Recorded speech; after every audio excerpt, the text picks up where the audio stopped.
Le 8 mai 1929, Bernard Boutet de Monvel, qui venait de passer un mois à Santiago du Chili avec sa femme et sa fille, embarquait avec elle à Buenos Aires sur le SS Avalona, un des 5 paquebots de luxe de la Blue Star Line. Il rejoignait Londres pour rentrer à Paris. Durant la traversée, le couple se photographie à plusieurs reprises, notamment sur les premières marches d'une échelle de bord du liner, permettant l'accès par le pont promenade supérieur au pont des Canaux, d'où émergent deux dorades laquées de noir et la monumentalité d'une des 2 cheminées peintes aux couleurs de la compagnie, sur un champ rouge surmonté d'une manchette noire, un disque blanc chargé d'une étoile d'azur. Déjà, en octobre 1927, Bernard Boutet de Monvel, qui se rendait alors du Havre à New York à bord du SS France, s'était montré fasciné par la beauté cubiste et surdimensionnée du paquebot de la Compagnie Générale Transatlantique. De son pont supérieur, il avait saisi à l'aide d'un simple Kodak Brownie portatif, au milieu des entrelacs des mâts et des haubans tendus par des poulies comme autant de droites lacérant le ciel, l'enfilade des cheminées, les manches à air rectilignes à la gueule béante et sombre, le jeu des portes et des hublots, le gouffre des coursives, l'amoncellement des ventilateurs et des treuils, comme autant de figures géométriques parfaites, devenues par la magie de son regard, tantôt cubes, rectangles ou carrés,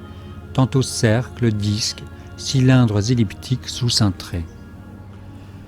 Sous contrat d'exclusivité avec le magazine Harper's Bazaar, à qui le peintre doit régulièrement fournir de grandes pages abouties,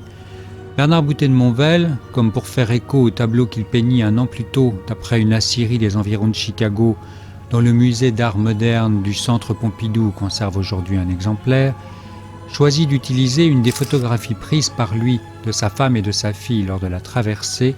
comme sujet principal du dessin qui devra paraître dans le numéro de septembre 1929. Toutefois, ce cliché, plus certainement réalisé par l'artiste pour la modernité de sa composition que pour l'affection qu'il porte à ses modèles, est impitoyablement carrelé, pour reprendre son expression, à l'encre rouge, légèrement de biais, de manière à en rétablir l'équilibre des masses autour du frêle poteau blanc fixé au bastingage, seul élément rigoureusement vertical de l'œuvre, avec, à gauche, le pilastre de rambarde de l'échelle et vestige d'une barrière devenue inutile aux yeux de l'artiste comme tant d'autres détails,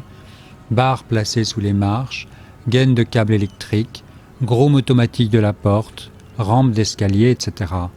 Ainsi, à l'exception de cet axe, dont la seule raison d'être n'est plus que de servir de point d'ancrage visuel au spectateur,